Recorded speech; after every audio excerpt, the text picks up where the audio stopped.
Bonjour à tous et bienvenue dans cette nouvelle vidéo de tutoriel Nalios. Aujourd'hui, nous allons voir ensemble la possibilité de faire des budgets dans l'application comptabilité avec notamment l'aide des comptes analytiques.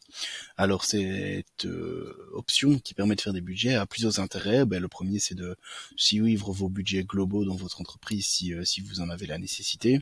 Ou vous pouvez également, par exemple, établir plusieurs budgets en fonction de certaines situations, ou par exemple suivre le budget de vos projets, si vous budgétez vos projets à l'avance.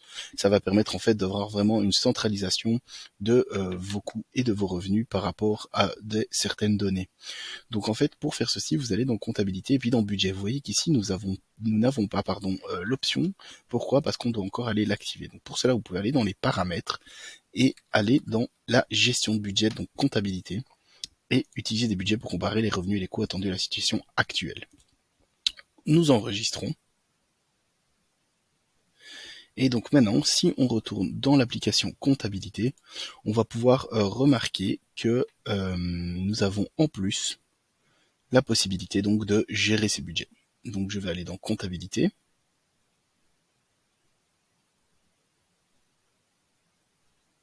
Hop là. Comptabilité. Hop, j'ai les budgets qui sont apparus. Et donc en fait maintenant je peux commencer à créer mon nouveau budget. Donc ici pour mon exemple, qu'est-ce que je vais faire? C'est aller suivre le budget d'un projet. Donc je vais aller dans mes projets, regarder les projets qui existent, je n'en ai pas, mais je vais créer un nouveau projet que je vais appeler budget fête, car j'organise une fête pour des clients et donc j'ai besoin de suivre le budget. Je vais créer mon projet et donc je vais aller juste regarder sur mon projet s'il y a bien un compte analytique de référencé puisque je vais en avoir besoin. Vous voyez, si je n'en ai pas, donc ce n'est pas grave. Qu'est-ce que je vais faire? Je vais mettre le compte analytique budget fête, enfin plutôt fête client. Voilà. Et je crée mon compte analytique.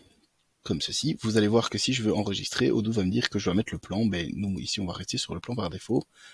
Et voilà, j'ai créé mon compte analytique. Qu'est-ce qui va se passer maintenant? Et on l'aura vu également dans les vidéos précédentes sur les mises à jour des projets de la rentabilité, mais également la introduction à la compta analytique, c'est qu'avec ce compte analytique sur mon projet, je peux suivre certaines données. Qu'est-ce que je vais aller faire maintenant? En fait, tout simplement, c'est impacter ce compte analytique en faisant des ventes et des achats, mais je vais avant ça établir un budget de ce que je prévois pour ce projet.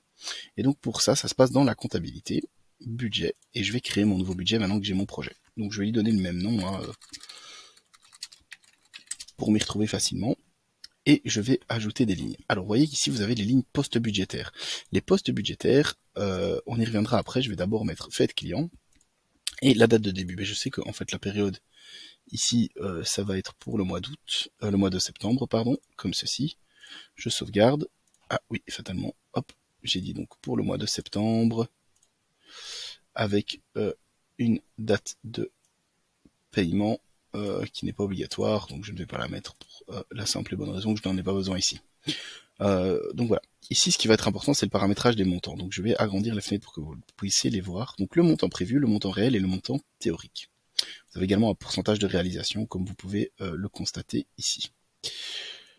Alors, comment ça se passe? Le montant prévu, c'est le montant qu'on pense avoir à la fin du projet, que ce soit en revenu ou en coût. Si vous analysez les revenus, vous pouvez mettre un montant qui additionne les coûts et les revenus, simplement. Si, par exemple, vous ne mettez que les coûts, c'est important de mettre un montant négatif à ce niveau-ci. Donc imaginons que moi, je n'ai pas de revenus pour ce projet, c'est juste que ça va me coûter de l'argent. Mais j'évalue plus ou moins que j'en ai pour 10 000 € de frais prévus pour ce projet à ce niveau-ci. Je vais sauvegarder et Odoo calcule automatiquement des choses. Il calcule quoi? Le montant réel. Le montant réel, c'est ce que vous avez réellement dépensé dans des achats avec des factures et autres. Tandis que le montant théorique, quant à lui, c'est en fait un montant calculé par Odoo en fonction de la période. Donc ici, nous sommes du 1er septembre au 30 septembre. Et bien, théoriquement, en étant à la date d'aujourd'hui, donc le 13 septembre, j'aurais dû avoir un montant théorique, c'est-à-dire déjà dépensé 4 333 € environ. Ça permet en fait de voir la situation moyenne que vous aurez dû dépenser par jour en fonction de votre montant prévu et de la période. Qu'est-ce qui va se passer si j'ai un montant réel? C'est qu'on va avoir un pourcentage de réalisation qui est fait. Et donc ce pourcentage de réalisation, il se base sur quoi? Il se base sur le montant théorique et sur le montant réel. Et en fait, c'est simplement l'un divisé par l'autre qui nous donne un pourcentage de réalisation. vous allez voir que vous avez également directement accès aux écritures analytiques en fait, qui seront liées lorsque vous en aurez sur ce budget-là. Alors la dernière fonctionnalité qui est intéressante à voir ensemble, c'est les postes budgétaires. Donc les postes budgétaires, qu'est-ce que c'est? C'est en fait des postes que vous pouvez venir impacter sur un même compte analytique. Alors ils se définissent en fonction du compte de charge défini sur l'article en fait. Donc imaginons ici j'ai tout ce qui est et les comment on pourrait appeler ça, décoration. Je vais créer et modifier décoration, et donc vous voyez que je mets décoration et on me propose d'avoir un compte comptable. Et donc moi je vais créer un nouveau compte comptable parce qu'il n'existe pas, ce sera un compte 6, je vais mettre le compte 651 et je vais l'appeler décoration, pour vraiment matcher ma comptabilité avec mon plan comptable et mes postes budgétaires et ma compta analytique sur mes projets. Hop, j'enregistre et je ferme. J'enregistre et je ferme. Et donc maintenant j'ai le poste décoration et je vais ajouter un nouveau poste que je vais appeler là, je sais pas moi, multimédia. Donc ici ça va être tout ce qui est multimédia. À nouveau je crée et modifie, j'ajoute une ligne, je fais tout simplement faire un nouveau, le 600052, que je vais appeler également multimédia.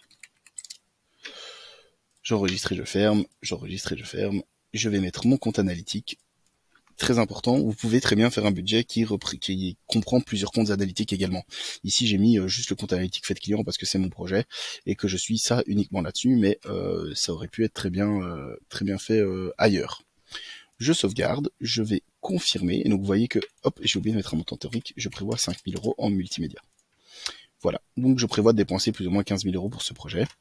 Et maintenant que mon budget est fait et que mes dates sont bonnes, je vais le confirmer. Mon budget est confirmé et qu'est-ce qui se passe en fait, c'est que sur mon projet, dorénavant, dans les mises à jour du projet, comme on avait déjà pu le voir avant, j'ai mon budget qui va être créé en fonction de ce que je vais acheter. Et donc maintenant, pour l'exemple, je vais aller sur les produits. Et sur un nouveau produit, on peut paramétrer par exemple, je sais pas moi, on va acheter des baffles. Les baffles, c'est du multimédia, donc ici vous pouvez le mettre en produit stockable, consommable, peu importe. Ce qui est important, c'est au niveau de la comptabilité, d'avoir un compte de charge. Et le compte de charge, on va mettre quoi? On va mettre du coup le compte multimédia, qu'on va sauvegarder. Et je vais créer un produit qui sera non pas des baffles, mais ici cette fois des assiettes pour la décoration de table. Et pareil, dans la comptabilité, je vais mettre mon compte de charge qui sera donc mes assiettes, ma décoration, pardon. Voilà, comme ceci. Là, j'ai mes deux produits qui sont faits, et donc en fait, qu'est-ce que je vais aller faire? Je vais faire un achat. Et donc, je vais acheter quoi? Je vais acheter deux choses. Déjà, je vais afficher mon compte analytique, et je vais acheter chez un fournisseur, peu importe, hein, prenons chez Edouard. Chez Edouard, je vais aller acheter quoi? Je vais aller acheter mon baffle, qui est ici, que je vais mettre sur mon compte analytique de mon projet, pour un prix unitaire de 100 €. Et je vais ajouter un autre produit qui est l'assiette, ici, pareil, qui va sur mon compte analytique, son client, et les assiettes, elles m'ont coûté 45 €. Comme ceci. Je vais confirmer ma commande, recevoir mes produits, valider, appliquer, de manière à pouvoir créer une facture. De nouveau, le compte analytique est impacté avec les bons. Hop, je confirme. Ah, j'ai oublié une date de facturation, c'est aujourd'hui. Je sauvegarde, je confirme, et voilà. Qu'est-ce qui s'est passé au niveau de mon budget? Et c'est ça qui est intéressant, on va aller le voir de deux manières. Le premier, c'est au niveau du budget ici. Hop, on voit que des montants ont été directement impactés. Et vous voyez qu'en décoration, il a mis mes 45 € d'assiette, et en multimédia, il a bien mis mes 100 € de baffle.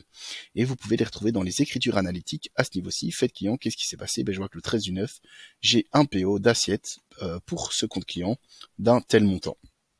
Et pareil, dans l'autre côté, si je vais dans mes écritures analytiques, à nouveau, je vois que j'ai acheté des baffles pour le projet, donc compte analytique ici, faites client, pour 100 €. Et donc, vous voyez l'évolution de votre budget. J'avais prévu 15 000 €, en montant réel, j'en ai déjà 145, et vous voyez également là, l'état de réalisation.